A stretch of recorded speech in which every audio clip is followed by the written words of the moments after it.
So I think the first big use case for generative AI in learning technology is around access to knowledge. I mean, there's lots of different applications for Gen AI, but the one that's going to transform, I think, our industry is allowing the concepts of 70, 20, 10, and 5 moments of need, which at their essence has a radical concept within them, which is transforming how we design learning. So you design for the outcome first, and the second thing you design for is making that knowledge available at point of need. And then you think about the course and everything. I think the challenge over the years has been to do that transfer or transform content into knowledge that's accessible at point of need has been really costly. And therefore, the ideas behind 70, 20, 10, and 5 moments haven't necessarily gone as mainstream as we would have thought.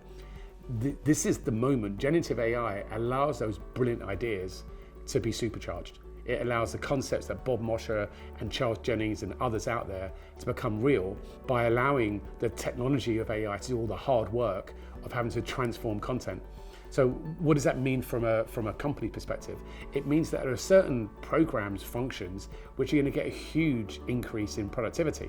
So if I look at some of our customers with call centers, it means things like the ability for the call center agent to find the accurate answer in a massive manuals becomes something that's real, that they're going to implement with using Q1. So average handling times will reduce, customer satisfaction scores will increase. That's huge. And how many call center agents there are. For engineers, the ability for engineers to find out how to solve the right problem, to find the part in the video or the instructions or the order process towards it whilst they're doing their job. It means that when you look at that role times 50,000 people in some companies, the productivity benefits are tens of millions of pounds. And the customer satisfaction results of that are absolutely huge. So for me, I think, although there are a myriad of applications for it, the ability to reduce and to increase the access to knowledge from minutes to seconds, and for allow individuals across groups and across roles and audiences to find accurate information to do their jobs in the moment when they need it,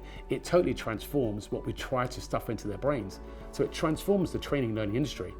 It means access to knowledge undoubtedly is the thing that we focus on first, and I only think that where access to knowledge isn't the core thing, like the behaviors and the habits and so forth, that's what we put into design of our programs. So I think the first use case for generative AI is the biggest game changer for the learning tech industry.